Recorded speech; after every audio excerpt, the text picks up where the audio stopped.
నమస్తే. జీవనరేఖ child care కి స్వాగతం. నవజాత శిశువుల సంరక్షణ పట్ల పలు విషయాలను గత కొన్ని ఎపిసోడ్స్ లో తెలుసుకుంటున్నాం. శిశువు నెల నిండి రెండో నెలలోకి అడుగుపెట్టిన తర్వాత కూడా తల్లిదండ్రులకు ఎన్నో సందేహాలు ఉంటాయి. ఇది ఎంతో సహజం. అందుకే ఈనాటి జీవనరేఖ చైల్డ్ కేర్ లో మొదటి నెల నిండిన శిశువు సంరక్షణ పట్ల తల్లిదండ్రులకు ఉండే మరిన్ని సందేహాలకు సమాధానాలు ఇవ్వబోతున్నాం.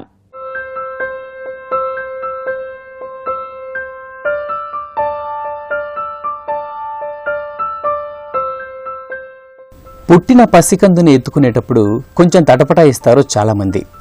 అది కూడా మొదటిసారి పేరెంట్స్ అయిన వారి సంగతి చెప్పనవసరం లేదు. ఎందుకంటే పసిపిల్లలు పుట్టిన కొన్ని నెలల దాకా పచ్చి మట్టి బొమ్మలా చాలా డెలికేట్గా ఉంటారు. వారిని ఎక్కడ ముట్టుకుంటే కందిపోతారో అనే సందేహం రావడం సహజం. ఇక కొత్తగా తల్లి అయిన స్త్రీలు తమ శిశువుని మొదటిసారి ఎత్తుకునే ప్రయత్నం చేసినప్పుడు కాస్త భయపడుతూ ఉంటారు. నెలలు నిండి ఆరోగ్యమైన బరువుతో పుట్టిన వారితో పోలిస్తే ప్రీమెచ్యూర్ బేబీస్ ని హ్యాండిల్ చేయడం పట్ల సందేహం వ్యక్తం చేస్తూ ఉంటారు పేరెంట్స్. నవడేస్ న్యూక్లియర్ ఫ్యామిలీస్ ఎక్కువగా ఉన్నాయి. బోత్ మదర్ అండ్ ఫాదర్ ఎక్కువ కేర్ ఉంది అండ్ గ్రాండ్ పేరెంట్స్ ఉండడం కూడా తక్కువ అవుతుంది. ఎందుకంటే వాళ్ళు ఏ ఊళ్ళోనూ ఉంటారు, వీళ్ళేమో ఎక్కడ ఈ సిటీలోనూ ఎక్కడో డెలివరీ అయినప్పుడు ఇట్స్ చాలా common. How to handle the baby, ఎట్లా పట్టుకుంటే ఏమవుతుంది, లేకపోతే ఏమైనా కాలు ఇరిగిపోతుందేమో, చెయ్యి ఇరిగిపోతుందేమో ఏమైనా చేస్తే అని భయం చాలా కామన్గా ఉంటుంది. ఒకటి వన్ థింగ్ ఈజ్ షూర్, మనము బేబీస్ని హ్యాండిల్ చేసేటప్పుడు చాలా జెంటిల్గా సున్నితంగా హ్యాండిల్ చేయాలి. కానీ అంత భయపడుతూ ఎత్తుకోవాల్సిన అవసరం ఏం లేదు. ఫుల్ టర్మ్ న్యూ బార్న్ బేబీస్కి దాదాపు 3 kgs ఉంటారు. వాళ్ళని మామూలుగానే జాగ్రత్తగా మనం ఏదైనా ఒక మామూలు వస్తువు, ఏదైనా మెత్తటి వస్తువుని ఎట్లా పట్టుకుంటామో అలాగే పట్టుకోవచ్చు. కాకపోతే కరెక్ట్ బ్యాలెన్సింగ్ ఇవ్వాలి. అంటే మెడ కింద బ్యాలెన్సింగ్ను, తర్వాత కింద కాళ్ళ దగ్గర ప్రాపర్ బ్యాలెన్సింగ్ ఇచ్చినట్టయితే వాళ్ళు జారిపోయే అవకాశం ఉండదు. కాబట్టి ఒక వస్తువు ఎంతైతే విలువైన వస్తువుని భద్రంగా పట్టుకుంటాము చేతుల్లో, అలాగే బేబీస్ని కూడా పట్టుకోవచ్చు. అయితే ప్రాబ్లము న్యూ బార్న్ బేబీస్ ఒకవేళ వాళ్ళు వెయిట్ తక్కువ ఉన్నట్టయితే, అందులో ప్రీమెచ్యూర్గా పుట్టిన వాళ్ళు అంటే 7 నెల 8 నెలల పుట్టిన వాళ్ళు గట్టిగా 1.5 kg ఉంటారు, లేదా 2 kgs ఉంటారు వాళ్ళు. సో అంత చిన్న బేబీస్ని ఎలా పట్టుకోవాలనేది కన్ఫ్యూజన్ వస్తుంది. ఈవెన్ ఎక్స్పీరియన్స్డ్ మదర్ కూడా భయపడతారు. కానీ వాళ్ళనైనా కూడా సరైన టెక్నిక్ ఉంటుంది. ప్రాపర్గా బట్ట మీద వేసి మొత్తం చేతులు కరెక్ట్ కవర్ అయ్యేటట్టు పట్టుకోవచ్చు. కాబట్టి భయపడాల్సిన అవసరం ఏం లేదు. చాలా సహజమైన పద్ధతి. తల్లి తన బిడ్డని పట్టుకోవడం అనేది చాలా సహజమైన పద్ధతి. అంత భయపడాల్సిన అవసరం ఏమీ లేదు. శిశువు పుట్టినప్పుడు శరీరంతో పోలిస్తే తల పరిమాణం కాస్త ఎక్కువగా ఉండటం సహజమే. అంతేకాదు నడినెత్తి మీద ఉండే మాడుపై చర్మం చాలా పలుచగా ఉంటుంది. ఇది అప్పటికే ఇంకా ఎదగని మెదడుని కప్పి ఉంచే చర్మం. శిశువు ఏడ్చినప్పుడు ఈ మాడు భాగం పై ఉండే చర్మం అదురుతుండటం కూడా సాధారణమే. మాడు పైభాగం చాలా సున్నితంగా ఉండటం వల్ల అది కూడా శిశువు ఏడ్చినప్పుడు తల్లిదండ్రులు కొంచెం కంగారు పడటం చూస్తూ ఉంటాం. ఈ సందేహానికి సమాధానంగా డాక్టర్ శ్రీకృష్ణ ఏమంటున్నారో విందాం. న్యూబార్న్ బేబీస్కి బ్రెయిన్ గ్రోత్ ఫస్ట్ 1.5 year వరకు చాలా ఫాస్ట్గా ఉంటుంది. అంటే ఈ తర్వాత కొన్ని ఏళ్ల తరబడి పెరిగేదానికన్నా ఫస్ట్ 1.5 yearలో వాటి సైజ్ చాలా ఎక్కువగా ఉంటుంది. దాదాపు న్యూబార్న్ అప్పుడే పుట్టిన బేబీకి బ్రెయిన్ తల సైజ్, హెడ్ సర్కంఫరెన్స్ అంటాము, అది 33-34 centimeters ఉన్నట్టయితే 2 years వచ్చేటప్పటికి న్యూబార్న్ హెడ్ సైజు 49 centimeters, అంటే ఒక 15 to 16 centimeters పెరుగుతుంది. సో మరి ఇంత పెరగాలంటే లోపల మెదడు పెరిగేటప్పుడు దానికి సరైన ఎన్వైరన్మెంట్ ఉండాలి. పైన ఉండే ఎముకలు దానికి తగ్గట్టుగా అమరి ఉంటాయి. అవి దూరంగా ఎముకలు ఉండి మధ్యలో ఫుల్ గ్యాప్ ఉంటుంది. ఆ ఏదైతే గ్యాప్ సాఫ్ట్గా మనకు అనిపిస్తుందో దాన్నే మాడా అంటాము. దాన్ని మెడికల్ టెర్మినాలజీలో యాంటీరియర్ ఫాంటెనిల్, పోస్టీరియర్ ఫాంటెనిల్ అంటాము. అంటే ఈ ఫాంటెనిల్స్ అనేవి చాలా కామన్. అవి అందులోనూ వెనకాల భాగంలో ఉండేది పోస్టీరియర్ ఫాంటెనిల్ అనేది చిన్నగా ఉంటుంది. దాదాపు ఒక ఫింగర్ విడ్త్ ఉంటుంది. అది ఒక 1.5-2 monthsలో మూసుకొని పోతుంది. వేరేజ్ తల మీద మధ్యలో ఉండేది మాత్రం దాదాపు 1.5 year వరకు ఉంటుంది. కాబట్టి అది మెత్తగా ఉంది కాబట్టి అది ఏమైనా డేంజరా అని అనుకోవద్దు. అది చాలా కామన్. కాకపోతే కొంతమంది పిల్లల్లో ఈ మాడు బాగా పెద్దగా ఉండి ఎముక భాగం చిన్నగా ఉండడం చూడొచ్చు. ఒక్కొక్కరిలో మాడు ఉబ్బెత్తుగా ఉండొచ్చు. దీని వెనుక మెదడులో ఫ్లూయిడ్స్లో మార్పులు అలాగే ఇన్ఫెక్షన్స్ కారణం కావచ్చు. ఇక మాడు లోపలికి పోవటం వెనుక అతిసార వ్యాధి కారణం కావచ్చు. శరీరం అలాగే బ్రెయిన్లో ఉండే ఫ్లూయిడ్స్ బట్టి మాడులో తేడాలు ఉండొచ్చు. ఈ 2 పరిస్థితుల్లో కూడా అనుమానంగా ఉంటే వైద్య సలహా తీసుకోవటం మంచిది. పుట్టినప్పుడు మంచి వెయిట్తోనే పుట్టాడు, మరి ఇప్పుడు ఎందుకు సన్నపడ్డాడు అని ఆందోళన వ్యక్తం చేస్తూ ఉంటారు తల్లిదండ్రులు. ఇది చూసి చుట్టుపక్కల వారు కూడా సరిగ్గా ఫీడ్ ఇవ్వడం లేదా అని అడుగుతూ ఉంటే తల్లిదండ్రుల ఆందోళన మరింత పెరుగుతుంది. శిశువు పుట్టిన 10 రోజులకి కొంచెం బరువు తగ్గడం సాధారణమే. అయినా కూడా నెల నిండేలోపు మళ్లీ ఒళ్లు పెట్టడం కూడా సహజమే. ఈ సందేహానికి సమాధానంగా పీడియాట్రిక్ వైద్యులు ఏమంటున్నారో ఇప్పుడు విందాం. పుట్టిన వెంటనే బాడీలో కొంచెం వాటర్ అనేది ఉంటుంది. ఆ వాటర్ ఉండడం అదంతా కూడాను వెళ్ళిపోతూ ఉంటుంది. అందుకనే వాళ్ళు వెయిట్ తగ్గుతూ ఉంటారు. దాదాపుగా పుట్టిన వెయిట్కి ఒక 10% వెయిట్ తగ్గుతారు. సో సపోజ్ ఒక బేబీ 3 kgsతో పుట్టినట్టయితే దాదాపు 10% వెయిట్ లాస్ ఉంటుంది. అంటే దాదాపు 300 grams వరకు బేబీ వెయిట్ తగ్గుతుంది ఫస్ట్ 1 week to 10 daysలో. తర్వాత నుంచి మళ్ళీ పెరగడం మొదలు పెడుతుంది. అందుకని ఫస్ట్ 1 week అయిన తర్వాత బేబీ చూస్తే సన్నగా ఉన్నట్టు బరువు తగ్గిపోవడం అనిపిస్తుంది. అది కంగారు పడాల్సిన అవసరం ఏం లేదు. ఎటొచ్చి డౌట్ అనిపించినప్పుడు బెటర్ వెయింగ్ మిషన్తో చెకప్ చేయించుకోవడం మంచిది. డాక్టర్ చూపించినట్టయితే అది వెయింగ్ మిషన్ బట్టి ఆమె తగ్గిన వెయిట్ అప్రాప్రియేట్గా ఉందా లేదా అని తెలుసుకోవచ్చు. ఎందుకంటే ఒక్కోసారి ఫీడింగ్ సరిగ్గా ఇవ్వకపోతే కూడా తగ్గిపోతారు. అలాంటప్పుడు నేను చెప్పినట్టు 10% కాక 15-20% వెయిట్ కూడా తగ్గుతారు. దాన్ని బట్టి డాక్టర్ కూడా తెలుస్తుంది, ఓహో వీళ్ళు వెయిట్ తగ్గుతున్నారు అంటే వీళ్ళకి ఫీడింగ్ సరిపోవట్లేదు అని తెలుస్తుంది. అందుకని ఏమాత్రం బేబీ వెయిట్ తగ్గింది అనిపించినా సన్నగా అనిపించినా ఒకసారి డాక్టర్తో చెకప్ చేయించుకుని దాన్ని బట్టి బేబీ వెయిట్ చెక్ చేసి దాన్ని బట్టి డాక్టర్ సరైన సజెషన్ ఇస్తారు మీకు.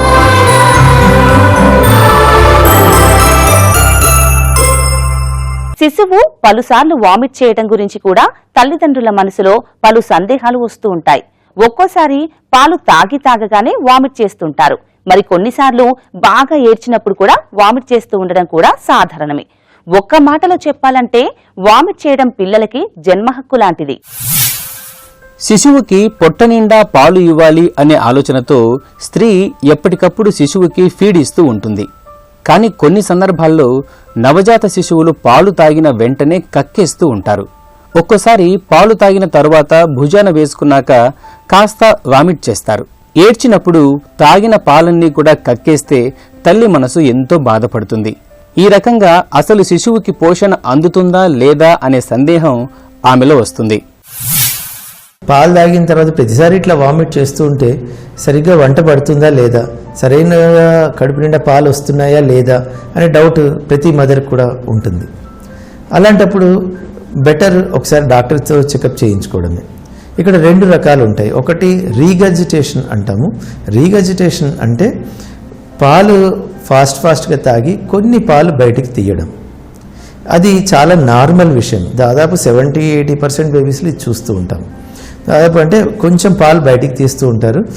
దానివల్ల వాళ్ళకు వచ్చిన ఇబ్బంది ఏమీ లేదు.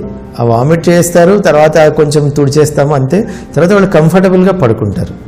బేబీ గ్రోత్ బాగుంటుంది. అంటే ఇట్లాంటి బేబీ డౌట్ ఉన్నప్పుడు ఫస్ట్ చేయాల్సిన వామిటింగ్ అవుతోంది అని టెన్షన్ పడకండి.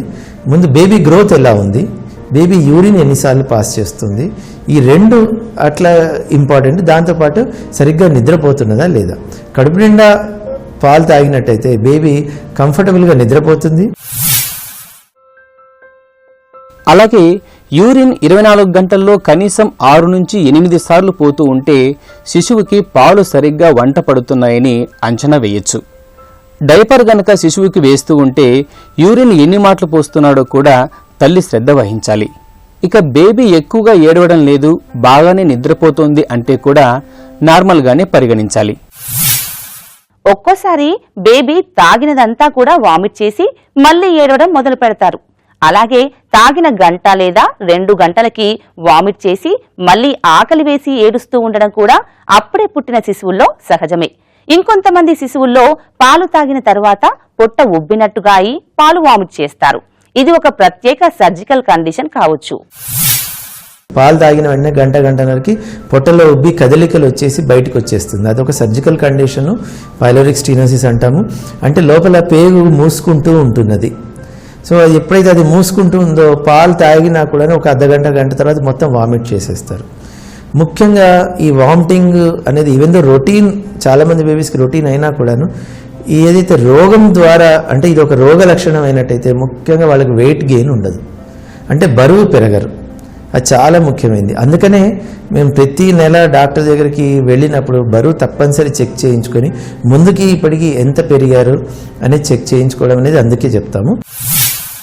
అందుకే వామిటింగ్స్ వల్ల శిశువు శరీర బరువు ఎప్పుడైతే పెరగడం లేదో దాని వెనుక ప్రత్యేక కారణం ఉండొచ్చని గమనించాలి. ఇది ఇన్ఫెక్షన్ కావచ్చు, పాలు వెళ్లే మార్గంలో నిర్మాణపరమైన ఇబ్బందులు కావచ్చు. ఒక్కోసారి శిశువు వామిట్ చేసినప్పుడు రక్తపు జాడ కనిపించొచ్చు. ఇలాంటి కండిషన్స్లో వైద్య సలహా తప్పనిసరి. తల్లిపాలు అత్యంత శ్రేష్టమైనవి. ఒక్కోసారి తప్పనిసరి పరిస్థితుల్లో ఫార్ములా పాలు తాగే శిశువుల్లో అలర్జీలు రావటం కూడా చూస్తూ ఉంటాం. ఇటువంటప్పుడు పాలు పడడం లేదు అనే సందేహం కూడా వస్తుంది తల్లికి. శిశువుకి కనీసం 6 నెలలు నిండే వరకు కేవలం తల్లిపాలను ఇవ్వడం ద్వారా ఎన్నో లాభాలు ఉన్నాయి. కోట్లలో ఒక శిశువుకి ఏ పాలు పడని కండిషన్ రావచ్చు. అంతే తప్ప ప్రత్యేకించి ఈ పాలు పడటం లేదనే సందేహం వెనుక ఎలాంటి బలమైన కారణము లేదు. తల్లి పాలను కనీసం 6 నెలల వరకు ఇవ్వగలిగితే మంచిది. దీనివల్ల శిశువుకి చక్కటి ఇమ్యూనిటీ లభిస్తుంది. పుట్టినప్పటి నుంచి 6 నెలలు నిండే వరకు ఓన్లీ మదర్ మిల్క్ ఇవ్వాలి. ఎందుకు అంటే ఆ టైంలో బేబీ గట్, అంటే బేబీ పేగుల్లో చాలా వరకు తాగిన ప్రతిదీ చాలా ఈజీగా బ్లడ్లోకి ఎక్కేస్తూ ఉంటుంది. ఆ టైంలో కనుక తల్లిపాలు ఇస్తున్నట్టయితే చాలా వరకు బేబీ ఇమ్యూన్ సిస్టమ్ బాగా ఉంటుంది. అలా కాకుండా వేరే పాలు పట్టినట్టయితే, let it be animal milk, అది కౌ మిల్క్ కానీ మేక పాలు కానీ లేదా డబ్బాల పాలు కానీ ఏది ఇచ్చినా కూడాను తల్లిపాలులా కాకుండా అవి బ్లడ్లోకి కూడా వెళ్ళి వాటి కాంపోనెంట్స్ వెళ్ళడం వల్ల ఫ్యూచర్లో ఇమ్యూన్ సిస్టమ్ చేంజ్ అయ్యి వాళ్ళకి ఫ్యూచర్లో కొన్ని ప్రాబ్లమ్స్ వచ్చే అవకాశం ఉంటుంది. So it's all over the world గమనించిన విషయాలు ఏంటంటే మొదటి 6 నెలలు ఓన్లీ మదర్ మిల్క్ ఇచ్చే పిల్లల్లో ఫ్యూచర్లో అలర్జీలు చాలా తక్కువ వస్తాయి. అంతేగాక లుకేమియా లాంటి బ్లడ్ క్యాన్సర్లు తక్కువ వస్తాయి. ఈ మధ్య రీసెర్చ్లో తెలిసింది ఏంటంటే యంగ్ ఏజ్లో, అంటే 25 ఏళ్ళు 30 ఏళ్ళలో వచ్చే డయాబెటీస్ లాంటివి, ఎర్లీ ఆన్సెట్ డయాబెటీస్ లాంటివి కూడాను చాలా తక్కువ వస్తాయి తల్లిపాల మీద మాత్రమే ఉన్నవాళ్ళు. శిశు సంరక్షణలో తల్లి తండ్రికి వచ్చే మరో సందేహం ఏంటంటే పాలు ఎలాగూ ఇస్తున్నాం సరే శిశువుకి దాహంగా ఉంటుందేమో నీళ్లు పట్టచ్చా అని, లేదా హాయిగా నిద్రపోయేందుకు కడుపు తేలిగ్గా ఉండేందుకు గ్రైప్ వాటర్ గాని పట్టవచ్చా అంటే తల్లిపాలు తప్ప ఇక ఏ ఇతర ద్రవ పదార్థాలను కూడా 6 నెలలలోపు ఇవ్వాల్సిన అవసరం లేదు.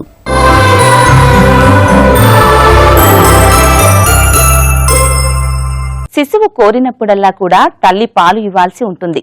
దీనినే డిమాండ్ ఫీడింగ్ అని కూడా అంటారు. దీనితో పాటు మోషన్ ఫ్రీక్వెన్సీ కూడా ఎక్కువసార్లు ఉండొచ్చు. తాగిన వెంటనే కూడా కొందరు శిశువులు మోషన్ పోతూ ఉండటం సాధారణమైన విషయం. అసలు ఏ కండిషన్లో వైద్య సలహా తీసుకోవాలో ఇప్పుడు చూద్దాం. ఒక పక్కన పాలు తాగుతూనే ఉన్న శిశువు మరోవైపు మోషన్ పాస్ చేస్తూ ఉండటం తల్లిదండ్రులకి సందేహాన్ని కలుగజేయొచ్చు. ఇక తాగిన తర్వాత ప్రతిసారి మోషన్ పోతూ ఉంటే శిశువుకి పోషణ అందుతోందా అనే సందేహం వస్తుంది. ఇది తల్లి పాలు తాగే శిశువుల్లో చాలా సాధారణం. ఇక కొందరిలో మోషన్ తక్కువగా అవుతూ ఉండొచ్చు. తల్లిపాలు మాత్రమే తాగే పిల్లల్లో ఫస్ట్ 1 to 2 months పాలు తాగగానే మోషన్కి వెళ్ళడం అనేది చాలా కామన్. ఆ మోషన్ కూడా ఎలా ఉంటుంది అంటే కొంచెం జిగురుగా గ్రీనిష్ ఎల్లో కలర్లో ఉండి రోజుకి 10 to 12 times మోషన్ పాస్ చేస్తూ ఉంటారు. అయితే బేబీ కంఫర్టబుల్గా ఉంటుంది, ఏమి ఇబ్బంది పడదు. అట్ ద సేమ్ టైం వాళ్ళు వెయిట్ గెయిన్ కూడా బాగా ఉంటుంది, అంటే బరువు కూడా చక్కగా పెరుగుతూ ఉంటారు. బరువు పెరగడంతో పాటు మామూలుగా యాక్టివ్గా ఆడుకుంటూ ఉంటారు. అలాంటప్పుడు మనం ఇది ఏదైనా లూజ్ మోషన్స్ ప్రాబ్లమా డయేరియానా అనుకుని కంగారు పడాల్సిన అవసరం ఏమాత్రం లేదు. కాబట్టి ఫస్ట్ 2 months వరకు ఈ బ్రెస్ట్ ఫీడింగ్ మీద ఉన్న బేబీస్ మోషన్ అలా 8 times 10 times, కొంతమంది అయితే 15-20 times ఎన్నిసార్లు పాలు తాగిస్తే అన్నిసార్లు కొంచెం పాస్ చేస్తారు. దీన్ని గ్యాస్ట్రోకోలిక్ రిఫ్లెక్స్ అంటాము. ఇది చాలా కామన్. శిశువులు 2వ నెలలోకి వెళ్లేసరికి మోషన్స్ సంఖ్య తగ్గుతుంది. ఒక్కోసారి 2-3 రోజులకు కూడా కాకపోవచ్చు. ఇలాంటి పరిస్థితిలో శిశువుకి మలబద్ధకం వచ్చిందా అని పొరపడడం చూస్తూ ఉంటాం. తల్లిపాలు తాగే శిశువుల్లో ఇది కూడా సహజమే.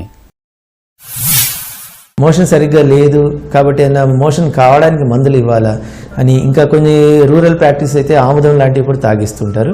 ఇది చాలా పొరపాటు. పోత పాల మీద ఉండే శిశువులు మోషన్ సరిగ్గా చేయకపోతే శ్రద్ధ వహించాలి.